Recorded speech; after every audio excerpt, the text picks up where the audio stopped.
The sky above Valara Prime burned with colors that should never exist in nature. Ambassador Thalara stood on the observation deck of the central sanctuary, her forearms trembling as she watched another orbital station explode into fragments of metal and fire. The Valarans had lived in peace for 300 cycles, building their civilization on the principles of harmony and knowledge. They studied the stars not to conquer them, but to understand them. Their ships carried scientists and philosophers, not soldiers and weapons. Now those same ships tumbled through space like broken toys, torn apart by the Krath Dominion's war machines. The attack had come without warning. One moment, the system was quiet, filled with the peaceful hum of research stations and trade vessels. The next moment, Krath battleships emerged from faster-than-light travel and opened fire.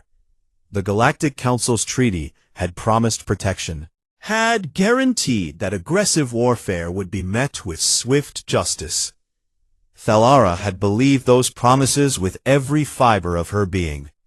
She watched now, as those promises burned along with her people's homes. The communication console beside her lit up with incoming messages from across the planet. Each one brought worse news than the last. The northern continent's capital city was under bombardment. The ocean research facilities had gone silent. The colony ships attempting to evacuate civilians were being hunted down and destroyed. The Krath were not just invading. They were exterminating. Thalara's assistant, a young Velaron named Kirsha, stumbled into the observation deck. His carapace was cracked and bleeding the pale blue fluid that served as Velaron blood. He had been at the spaceport when the first wave of Krath ground forces landed. "Ambassador," he gasped, "the council chambers are demanding your presence. They have convened an emergency session." Thalara felt a flicker of hope. Perhaps the galactic community would finally act. Perhaps the great civilizations that had welcomed Valara into their union would now defend it. She moved quickly through the corridors of the sanctuary, passing groups of civilians huddled together in fear. Children clung to their parents, while elders whispered prayers to gods that seemed to have abandoned them. The council chamber was a sophisticated piece of technology that allowed real-time communication across vast distances of space. Activated the system. The room filled with holographic projections of representatives from 24 species. She recognized the Qualine with their crystalline bodies, the Morthan with their multiple sensory stalks, the Zephron who existed as clouds of sentient gas. All of them had pledged friendship to Valara. All of them had promised mutual defense. "Honored representatives," Thalara began, her voice shaking but determined. "My people are dying. The Krath Dominion has violated every law of the Council. They are committing genocide as we speak. I invoke Article 7 of the Mutual Defense Compact. I ask, no, I beg, for immediate military intervention." The silence that followed was worse than any explosion. The Qualine representative shifted uncomfortably, light refracting through his crystalline form. "Ambassador Thalara, we understand your distress. However, the situation is complex. Significant military power. Direct confrontation could escalate into a sector-wide conflict." "My people are being slaughtered," Thalara said, her voice rising. "What situation could be more clear than that?" The Morthan representative spoke next, his sensory stalks drooping in what might have been sympathy. "We propose forming a committee to investigate the incident. We will draft a strongly worded resolution condemning the Krath actions. We will impose economic sanctions." "Sanctions?" Thalara interrupted, disbelief flooding through her. "You offer sanctions while my children burn." Another representative, a Felnor with scaled skin, added his thoughts.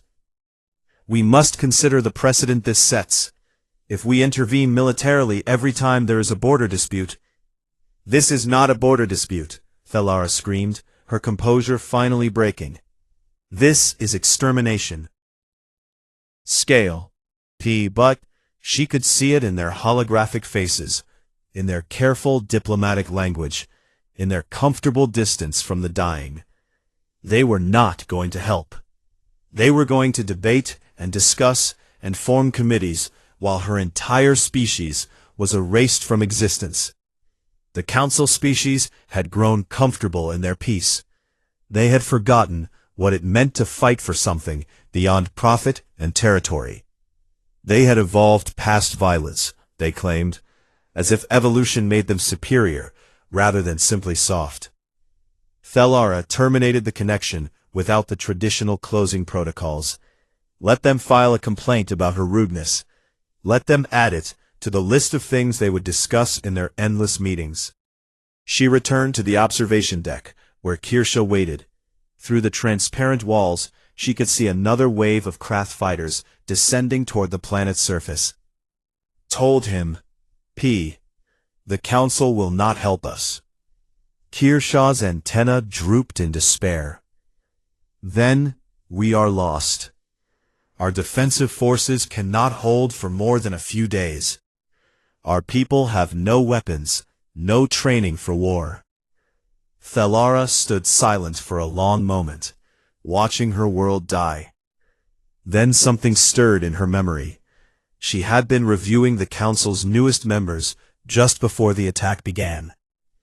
There had been one species that made many of the older council races uncomfortable. A young civilization that had only recently developed faster than light travel.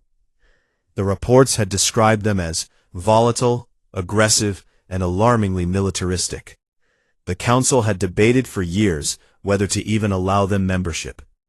Some representatives had argued that such a violent species had no place in civilized galactic society. But the humans had been granted provisional status, more out of curiosity than genuine welcome, moved to the communication station, and began searching through the galactic directory. "What are you doing?" Kirsha asked. "If the civilized species will not help," Thellara said, "perhaps the uncivilized ones will." She found what she was looking for, Earth's communication codes. Her hands shook as she began recording a message. She had no idea if the humans would care about the fate of an alien species they had never met. She had no idea if they even possessed the capability to reach Valara in time. But she had run out of options and out of hope. The recording light activated. Thellara looked directly into the camera, her 4 eyes glistening with unshed tears.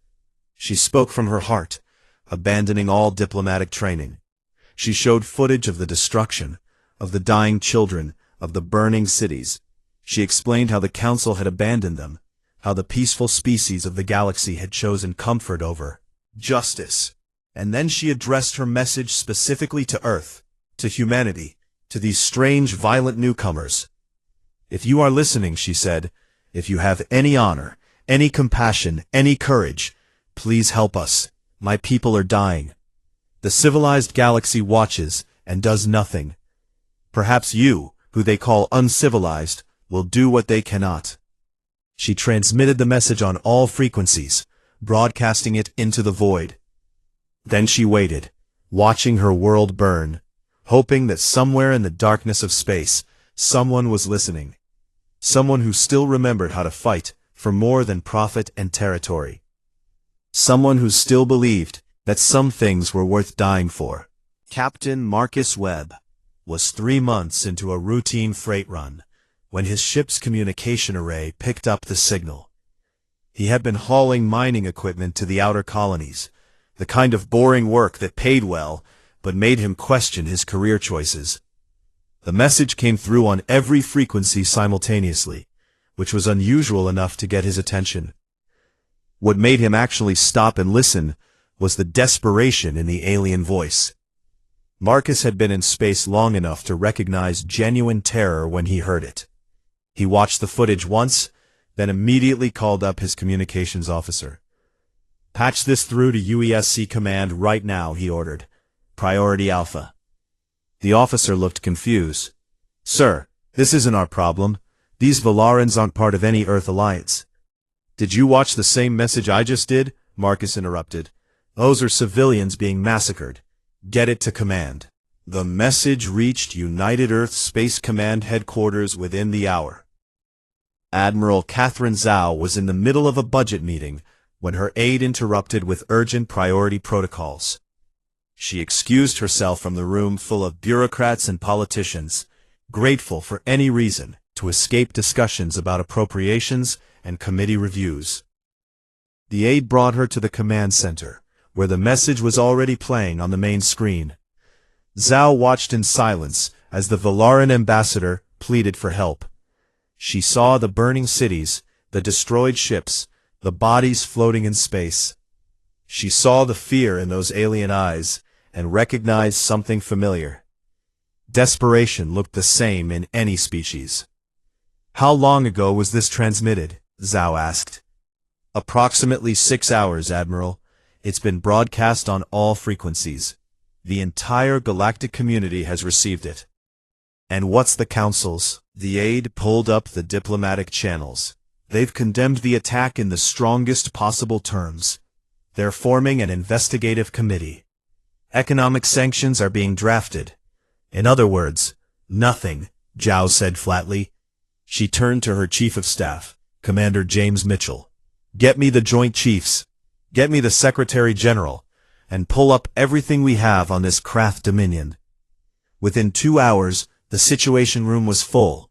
The Joint Chiefs of Staff sat around the table, along with key military advisors and political representatives. The Secretary General attended via secure video link from Geneva. Zhao stood at the head of the table, the Valaran message playing on repeat behind her. The situation is clear, she began. A peaceful species is being exterminated, while the galactic community debates procedure. The question before us is whether humanity will act. General Thomas Park, head of the Marine Corps, spoke first. With respect, Admiral, Valara is 40 light-years from Earth. We have no treaty obligations, no strategic interests. This isn't our fight. They asked us specifically, Zhao replied. They called out to Earth when everyone else turned away. Because we're the new kids with a reputation for violence, Park countered. They think we're guard dogs they can unleash. Maybe we are, Zhao said quietly. Would that be so terrible? The Secretary General leaned forward on the video screen. Admiral Zhao, the political implications are enormous. If we intervene without Council authorization, we'll be violating galactic law. We could be sanctioned, isolated. The Council is violating its own laws right now, Zhao interrupted. They have mutual defense compacts. They have laws against genocide. They're choosing not to enforce them. Commander Sarah Chen, head of Fleet Operations, pulled up tactical displays. Even if we decide to act, the logistics are daunting. Our fastest ships would take 3 weeks to reach Valara at maximum FTL speed. By then the Valarans will be extinct, Zhao finished. I know. Which is why we push the drives beyond rated specifications. The room erupted in objections. Pushing FTL drives past safety limits was dangerous and potentially catastrophic. Ships could suffer catastrophic failures, get lost in FTL space, or arrive with critical systems damaged. You're talking about risking our fleet on a rescue mission for aliens we've never even met, Park said. I'm talking about doing the right thing, Zhao replied. She pulled up historical images on the main screen. Photographs from Earth's own troubled past. Rwanda, Bosnia, Cambodia, the Holocaust. How many times in our own history did we fail to act? She asked. How many times did we debate and discuss while people died? How many times did we promise never again and then watched it happen again? The room fell silent. Zhao continued. We joined the galactic community hoping to be better than we were, hoping to prove that humanity had evolved beyond our violent past. But maybe what we really needed to bring to the galaxy wasn't peace. It was the willingness to fight for peace. General Park studied the tactical displays. If we're doing this, we need overwhelming force. The Krath Dominion has 3 times our naval strength. Then we hit them harder than they expect. Zhao said. "We mobilized the Third Fleet, everything we have. That's 12 carriers, 40 destroyers, and support vessels," Commander Chen said. "That's the largest fleet humanity has ever assembled. If we lose them, we won't lose," Zhao said with more confidence than she felt. The Krath are used to fighting civilized warfare. Energy weapons, shield technology, elegant tactical maneuvers. We'll give them something they've never seen before. Human warfare, Park said, understanding dawning in his eyes. Exactly. Kinetic weapons, overwhelming firepower, and tactics that don't give a damn about looking civilized. The debate continued for another hour. Political concerns, strategic implications, the risk of starting a wider war. But Zhao could see the shift happening around the table. These were military officers who had spent their careers preparing for threats that never came. Now someone was asking them to actually use all that training and hardware for something that mattered. Finally, the Secretary General spoke. "If we do this, Admiral, we do it all the way. No half measures. If you're going to defy the Council and risk our fleet, then you save those people. Damn sure their cry for help wasn't in vain." "Understood, sir." The orders went out within the hour. Across Earth and its colonies, military bases erupted into organized chaos. The Third Fleet began mobilization procedures. Crews were recalled from leave. Ships were stocked with ammunition and supplies. Engineers worked frantically to prepare FTL drives for stress levels they were never designed to handle. In the shipyards above Mars, Admiral Zhao watched as her flagship, the UESC Valiant, completed its final preparations. Her second-in-command, Captain Rodriguez, stood beside her. "The crews are asking why we're going," he said. "They've heard rumors about the Velaran message, but they want to hear it from you." Zhao activated the ship-wide communication system. Her voice carried to every vessel in the fleet, to every sailor and marine preparing for departure. "People of the Third Fleet," she began, "heard about the Velarans. Some of you are wondering why we're risking everything for aliens we've never met. The answer is simple.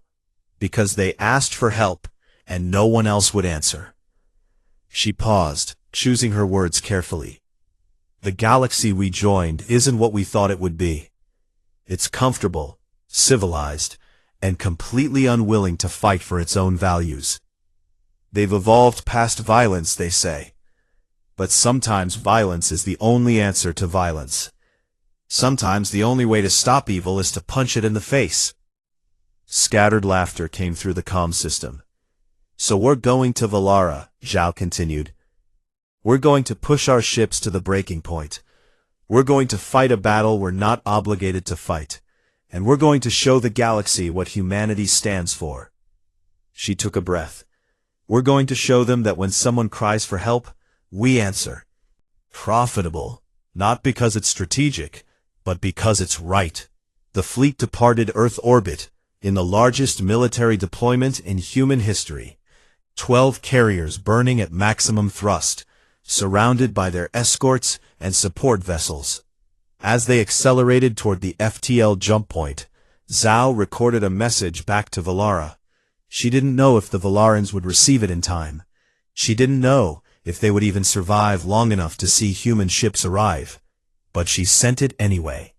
"Ambassador Thelara," she said to the camera, "this is Admiral Catherine Zhao of the United Earth Space Command. We received your message. Hold on. The cavalry is coming." The fleet jumped to FTL space, their drives screaming in protest as they exceeded every safety protocol. Behind them, Earth watched and waited.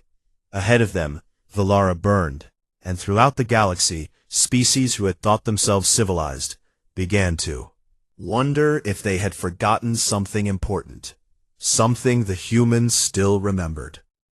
The Krath Dominion had been conquering worlds for 2 centuries. Commander Vexrath had personally overseen 17 planetary subjugations. He knew how these operations worked. Overwhelming initial strike, quick capitulation, efficient occupation. Valara had followed the pattern perfectly. The Valarans had no military capability worth mentioning. Their pathetic defense fleet had been destroyed in the first hour. Their orbital stations had crumbled like paper. Now it was simply a matter of securing the planet and processing the survivors for labor extraction. Vexrath stood on the bridge of his flagship, the Dominant Will, reviewing casualty reports. Craft losses had been minimal. 3 fighters damaged, no capital ships touched. It was almost boring. That's when his sensor officer called out with something unusual in his voice. "Commander, we're detecting FTL signatures at the system's edge." Up from his reports. "Council observers most likely. Come to watch and wring their hands while we finish our work." "Sir, the energy signatures are inconsistent with Council vessel profiles. Multiple large contacts. Transferring to main display." Vexrath looked at the screen and frowned. 12 large vessels had emerged from FTL space, along with dozens of smaller craft. The formation was wrong, aggressive and tight, rather than the loose diplomatic groupings Council ships typically used. "Identify those vessels," he ordered. The sensor officer worked frantically. "Computer is struggling, sir. Design patterns don't match any known Council member species." "Wait, I'm getting an identification beacon. They're transmitting as United Earth Space Command, 3rd Fleet." "Earth," Vexrath said, searching his memory. "The primitives. The newest Council members." His tactical officer brought up intelligence. "Files on humanity. According to our data, human military technology is at least 50 cycles behind Council standard. Their weapons are primarily kinetic-based. Their shields are minimal. The officer stopped talking. Everyone on the bridge was now staring at the sensor readings.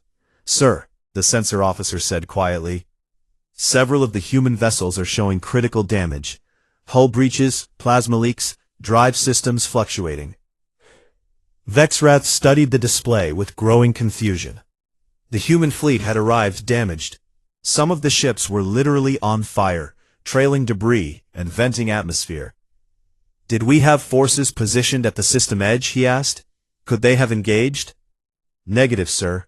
All our forces are in system. The humans arrived in that condition." The tactical officer pulled up drive performance data. "Commander, according to these readings, they pushed their FTL drives at least 30% beyond safe operational limits. That's why they're damaged. They did it to themselves." The bridge fell silent as the implications sank in. The humans had damaged their own fleet by pushing too hard, by arriving too fast. They had crippled their ships just to get here quickly. "Why?" Vexrath said aloud. "Why would they do that?" He got his answer moments later when the human fleet didn't slow down to repair, didn't stop to assess the tactical situation, didn't even broadcast a warning or ultimatum. They just accelerated directly toward the Krath blockade at maximum combat speed. The damaged vessels kept pace with the healthy ones, fire and all. "Battle stations," Vexrath ordered, suddenly uneasy. "All ships to combat formation. Prepare to engage." The Krath fleet was vastly superior in every measurable way. Better shields, better weapons, better technology. Vexrath had 47 combat vessels against the humans' 50-odd ships. But the Krath ships were designed for modern warfare. The humans apparently hadn't received that memo. The first human attack wave consisted of hundreds of kinetic missiles. Not the sophisticated guided weapons the Council species used, but simple rockets with warheads. The Krath point defense systems started shooting them down. Then the humans launched more, and more, and more. "How many missiles do they have?" Vexrath demanded, as his weapons officers struggled to keep up. The missiles were stupid by modern standards, easily destroyed by defensive fire. But there were so many of them that the point defense systems became overwhelmed. Missiles began getting through. They struck Kraft shields with primitive explosive force. The shields held easily against the first wave. Then the second wave hit. Third, their strategy is volume over sophistication, the tactical officer said. They're just throwing everything they have at us. What happened next confused Vexwrath even more. Human fighters launched from their carriers, small, angular craft that moved with aggressive speed. But instead of engaging in proper fighter combat, they flew directly at craft capital ships. They're performing attack runs on our battlecruisers, the tactical officer reported. Those fighters can't possibly penetrate our armor. One of the human fighters, its wing already burning from defensive fire, didn't pull away from its attack run.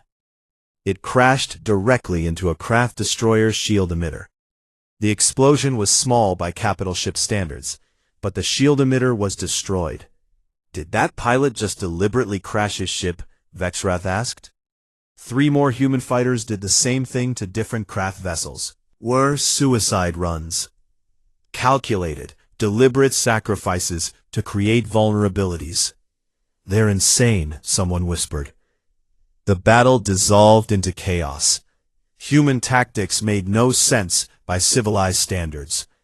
They didn't maneuver elegantly or maximize shield efficiency. They just attacked with overwhelming aggression. A human destroyer took catastrophic damage to its port side, but continued firing from its starboard weapons. When its main guns were destroyed, it launched its entire complement of fighters, even though half of them died in the debris field around their own ship. Vexwrath watched a human carrier absorb fire meant for a smaller escort vessel. The carrier's shields failed, and its hull was breached in a dozen places. But it kept fighting, kept launching fighters, kept coordinating the fleet.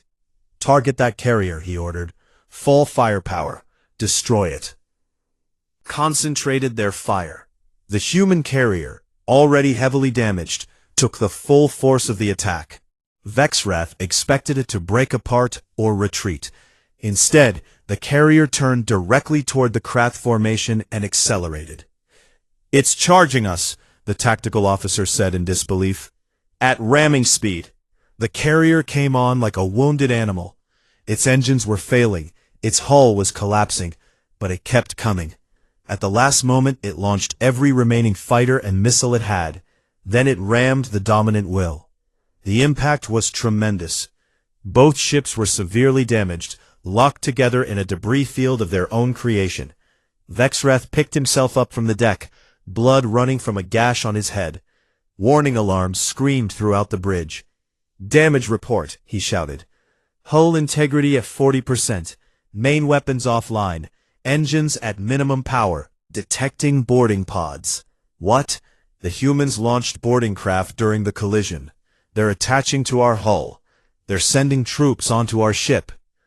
Vexwrath couldn't believe what he was hearing. The humans had deliberately crashed a carrier into his flagship just to deliver boarding parties. That level of sacrifice for a tactical advantage was beyond comprehension. "Repel boarders," he ordered. "All security forces to breach points." On the planet below, Ambassador Thellara watched the battle through long-range sensors. She had seen the human fleet arrive damaged and thought perhaps they were too late. Then she watched them fight. She watched them sacrifice their own ships and lives with a ferocity that terrified her. "They're not fighting to win territory," Kirsha said beside her. "They're fighting to hurt the craft, to make them pay." "No," Thellara said quietly. "Fighting so we don't have to." In space, the battle continued. Human marines stormed through craft corridors in brutal close-quarters combat. Human ships that should have retreated for repairs instead pressed their attacks. A damaged human destroyer, burning and venting atmosphere, targeted a craft battlecruiser. When its weapons were destroyed, it didn't retreat. It rammed. The explosion took both ships. Vexwrath realized with growing horror that the humans weren't just willing to die for this battle, they expected to. They had come to Valara knowing full well that many of them wouldn't return. And they had come anyway. "All ships," he broadcast across the craft fleet. "Prepare for strategic withdrawal. We're leaving this system." "Sir," his tactical officer protested, We still have numerical advantage. We're leaving, Vexrath repeated. These humans don't fight like anyone else, value their lives the way civilized species do. We can't win against an enemy that's willing to die just to hurt us. The Krath fleet began its retreat. The humans pursued them all the way to the system's edge. Not to destroy them completely, but to ensure they left. To make sure they understood that Valara was protected now. Protected by a species that the galaxy had called primitive. Protected by warriors who still remembered that some things were worth dying for. As the last Krath ship jumped to FTL space, Admiral Zhao surveyed her battered fleet. 15 ships destroyed or unsalvageable. 4,000 crew members dead. Countless more wounded. But Valara was free. She opened a communication channel to the planet below. Ambassador Thellara, she said. The Krath have been driven from your system. Your people are safe. A response came back filled with emotion. Admiral Zhao, we ask for warriors.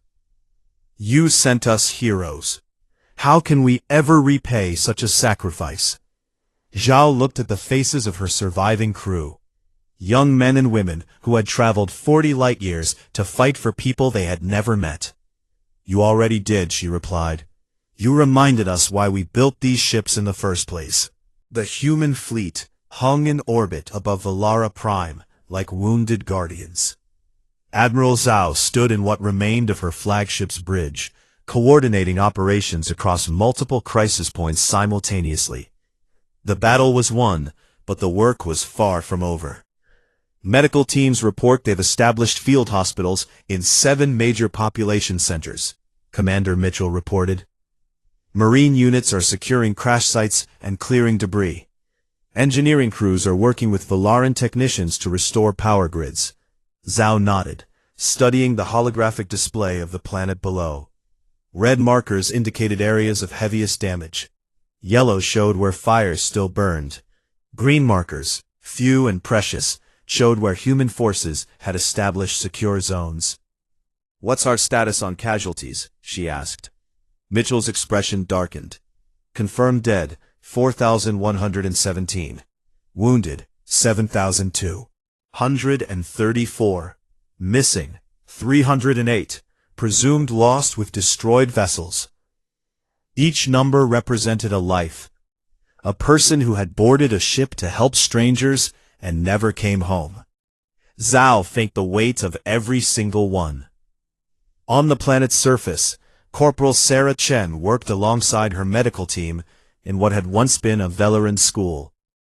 The building's walls were scorched from orbital bombardment, but the structure had held. Now it served as an emergency hospital. Sarah had been a combat medic for 6 years, but nothing had prepared her for the scope of this disaster. Velaran physiology was different enough from human that standard medical protocols had to be adapted on the fly. Their blood was blue and copper-based.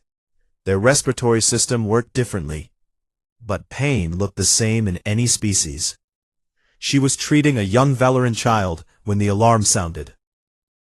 Krath ground forces, isolated and cut off from their retreating fleet, had launched an attack on a nearby civilian shelter. Sarah grabbed her rifle and moved with her squad toward the sound of weapons fire. They found 20 Krath soldiers attempting to execute Velaran refugees. The firefight was brutal and short.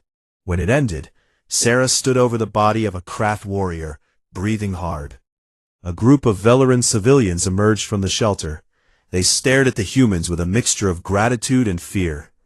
These warriors who had crossed the stars to save them were terrifying in their efficiency. Sarah holstered her weapon and knelt beside a wounded Velaran female, clutching 2 small children. It's okay, she said softly, though she had no idea if the Velaran understood. You're safe now. The female's translator device crackled to life. Why? She asked in broken standard. Why do you help us? We are nothing to you. Sarah looked at the children, their large eyes reflecting fear and confusion. Because you needed help, she said simply. That's enough reason.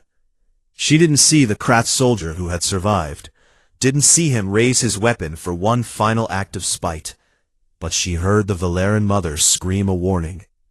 Sarah turned and fired, but she was too slow.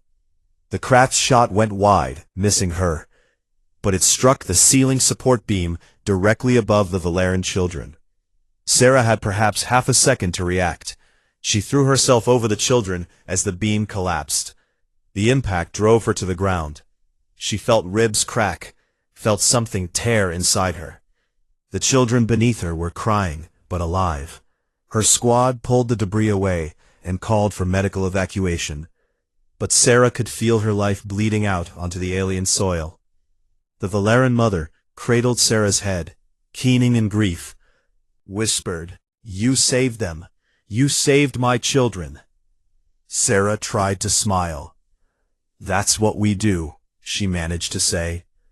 Ambassador Thellara arrived at the field hospital as the medical team was fighting to save Sarah's life. The human doctors worked with frantic efficiency, but Valeran physiology was different. The medical equipment was calibrated for human biology. Thellara pushed past the guards. "Let me help," she said. "I am a biotechnician. I can adapt your equipment." The head surgeon looked at her in desperation. "We're losing her. Her internal bleeding is too severe." Thelara's 4 hands moved across the medical displays. "Your devices are designed for iron-based blood. Ours is copper-based, but the principles are similar. If I adjust the scanners, there." The display suddenly showed a clearer picture of Sarah's injuries. The medical team went back to work with renewed focus. It wasn't enough. Sarah Chen died on a world 40 light-years from Earth, surrounded by the aliens she had given her life to protect. Thellara held the young woman's hand as she passed.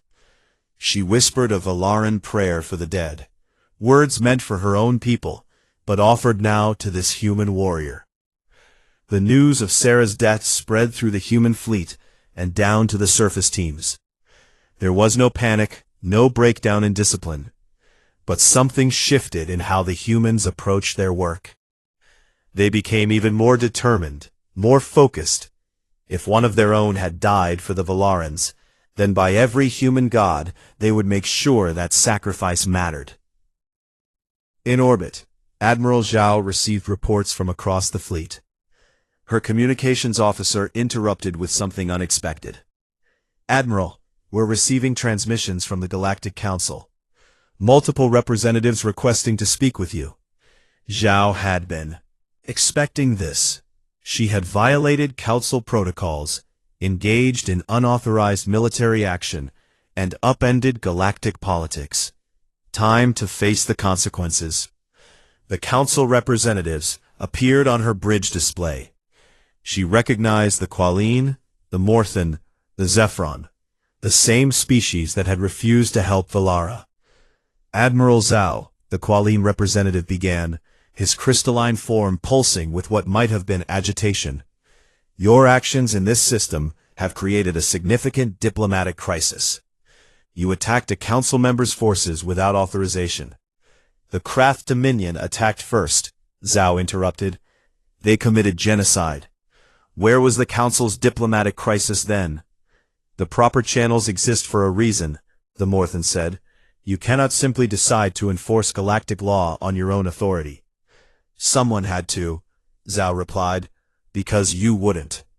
The accusations flew back and forth.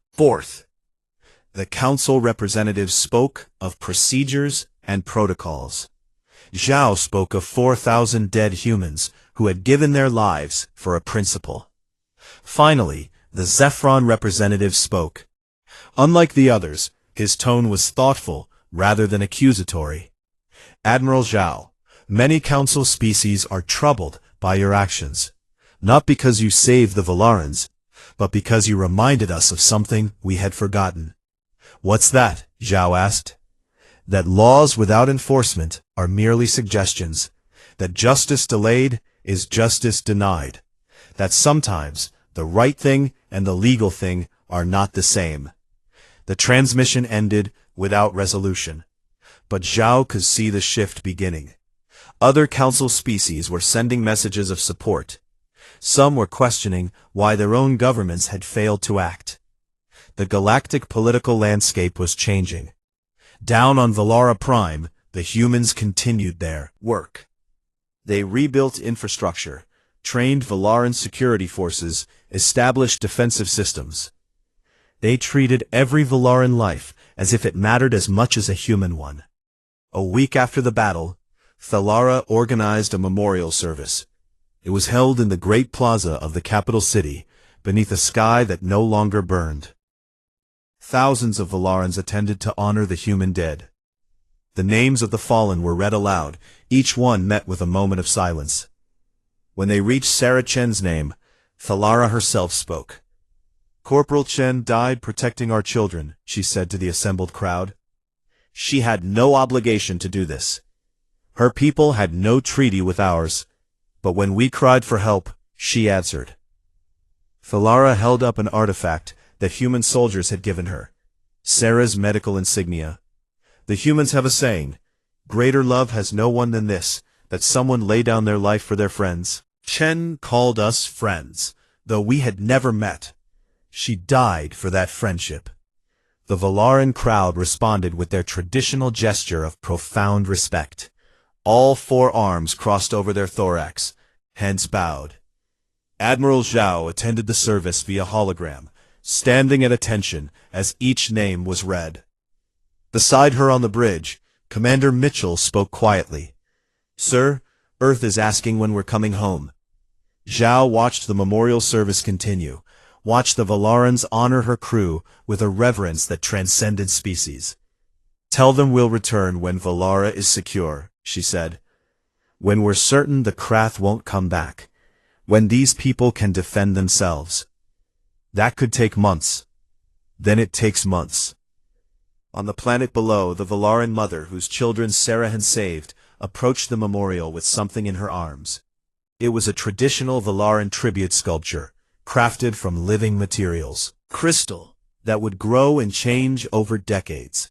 She placed it at the base of the human memorial. The inscription read simply, "She chose to be our shield." As the ceremony concluded, Thalara looked up at the stars. The human fleet still hung in orbit, damaged but defiant. They were not the civilized, peaceful species the Council had hoped humanity would become. They were something more dangerous and more valuable. They were warriors who still believed in something worth fighting for. And the galaxy would never be quite the same. 6 months had passed since the Battle of Valara Prime. The wounded human ships had been repaired or sent back to Earth for decommissioning. The dead had been honored and laid to rest. The galaxy had moved on in the way that civilizations always do, focusing on the next crisis, the next debate. But something fundamental had changed. Admiral Zhao stood in the observation deck of the newly constructed Valara Defense Station. The facility was a joint human-Valaran project, designed to ensure that what happened 6 months ago would never happen again. Through the transparent walls, she watched Valaran pilots practicing combat maneuvers in fighters of human design. They were clumsy still, unused to thinking in terms of weapons and tactics, but they were learning. "Ambassador Thalara to see you," her aide announced. Thalara entered the observation deck, her movements more confident than they had been during their first meeting. She had changed in these months. All the Valarans had. They were still a peaceful species, but peace had a different meaning now. "Admiral," Thalara said in greeting, "I wanted to thank you again before your fleet departs." "You've thanked us enough," Zhao replied. "Your people have honored our fallen more than we could have asked." "It will never be enough," Thalara said. She joined Zhao at the window, watching the training exercises. "Before you came, we believed that evolution meant transcending violence. That civilized species should never need weapons or warriors. And now we understand that peace is not the absence of the capacity for violence. It is the choice not to use that capacity except when necessary."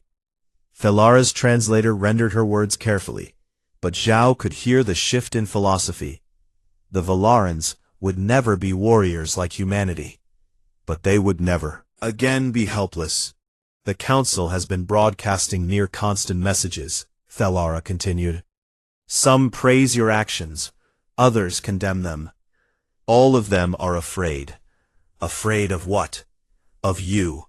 Of what humanity represents. Zhao smiled without humor. We haven't done anything to threaten them. You did something worse than threaten them, Thalara said. You exposed their cowardice. Every species that sat in comfortable chambers and debated while my people died now has to face that reality. You held up a mirror, and they didn't like what they saw.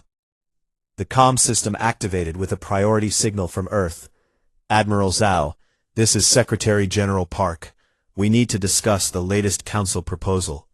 Zhao moved to the communication console while Thalara waited respectfully to the side. The Secretary General's face appeared on the screen, looking tired. Submitted a censure resolution, Park said. 15 species have signed on. They're accusing us of violating the non-aggression treaties, of operating outside established protocols, of destabilizing galactic peace. And the other species, 32 have sent messages of support. 12 have formally requested military cooperation agreements with Earth. The galaxy is splitting, Admiral. Some species see you as heroes, others see you as dangerous vigilantes. Zhao considered this. What does Earth Command want me to do? Park was quiet for a moment. The political leadership wants you to apologize, to smooth things over with the Council, to promise we'll follow proper channels in the future. And what does Military Command want? We want you to tell the Council to go to hell, Park said with a slight smile. But that's why civilians are in charge. The transmission ended. Looking at the starfield, thinking about choices and consequences. Her aide approached with another report. Sir, we're receiving a distress signal. It's from the Zelthar system, 15 light-years from here. Zhao felt something cold settle in her stomach. What's the situation? Pirates attacking a colony transport. 300 civilians on board. Local defense forces are overwhelmed. And the Council's response? They're convening an emergency session. Estimated time to form a response committee, 48 hours. The civilians don't have 48 hours. No, sir. They have maybe 6. Zhao looked at the tactical display. The Third Fleet was still damaged from Valara. They had lost good people. Going to another fight, taking another risk, it would mean more casualties. More families receiving the worst possible news. But she thought about Sarah Chen, medic who had thrown herself over alien children without hesitation. About 4,000 crew members who had crossed the stars to help strangers. What had they died for if humanity retreated back into comfortable isolation now? Calculate an intercept course, Zhao ordered. Sir, her aide said carefully, Earth hasn't authorized another deployment. Then they can court-martial me when we get back. Plot the course. Thalara had been listening to the exchange. You're going to help them, she said, even after everything that happened here, even knowing what it might cost. Especially because of what happened here, Zhao replied. If we stop answering these calls, then Sarah Chen and all the others died for nothing. The Council will be furious. Let them be furious from their comfortable chambers, Zhao said, while we do the work they're too afraid to do. The word spread through the human fleet. Within minutes. Another mission, another fight, barely healed from the last one. Zhao expected complaints, expected resistance. Instead, she got volunteers. Every single ship requested to be part of the rescue force. Crew members who were technically off-duty reported for deployment. Engineers who had been scheduled for R&R canceled their leave. They want to go, Commander Mitchell reported, something like awe in his voice. All of them. Even the ones who are still recovering from injuries. Zhao addressed the fleet one final time before departure. "I won't lie to you," she said to the faces on her screen. "This could end badly. We could lose more ships, more people. The Council might sanction us. Earth might disavow our actions. But I believe that some things are worth the risk." She paused, searching for the right words. "We didn't join the galactic community to become like them. Passive, comfortable, unwilling to fight for what's right. We joined to show them what humanity stands for. To prove that our violent history taught us something valuable. It taught us that evil prospers when good people do nothing. It taught us that sometimes the only answer to tyranny is force. It taught us that saving a single life can be worth more than all the political considerations in the galaxy." The fleet moved into formation. Damaged vessels alongside healthy ones. Veterans alongside newcomers. All of them committed to the idea that when someone cries for help, you answer. On Valara Prime, Stelara watched the human ships depart. Beside her stood members of the new Valaran Defense Council. "They're leaving," one of them said. "Just like that. Off to fight someone else's battle." "That's what they do," Stelara replied. She thought about the memorial in the Great Plaza. The names carved into living crystal. About Sarah Chen and 4,000 others who had given everything for people they had never met. The council species evolved past their capacity for violence, she said. They think it makes them superior. But the humans evolved past their fear of sacrifice, and that makes them something the galaxy has never seen before. "What's that?" her colleague asked. "Heroes," Thelara said simply. The human fleet jumped to FTL space, chasing another distress signal. Behind them they left a changed galaxy. Some species were inspired by their example. Others were terrified of the precedent they set. The Craft Dominion fortified their borders and told stories about the species that fought like demons. The Council species debated and argued about the proper response, and throughout the galaxy, in places where hope had seemed lost, people began to whisper a new truth. Civilized species failed them. When the Council abandoned them. When all seemed lost. The humans would come. They would arrive damaged and burning. They would sacrifice without hesitation. They would answer the cry for help. Because that's what humans did. 6 months later, another distress signal would reach Earth. And another. And another. Each time the question would be the same. Should we respond? And each time, humanity would give the same answer. They would come. In flames if necessary, but they would come. That was the promise humanity made to the galaxy. Not a promise of peace, not a promise of prosperity, but a promise that when evil rose and civilization looked away, someone would stand and fight. Someone would answer the call. Someone would care. The stars burned bright above Valara as the human fleet vanished into the darkness. But Valara knew they would. Return. They always did. Because some species are destined to conquer. Some are destined to explore. Some are destined to create. And humanity? Humanity was destined to answer.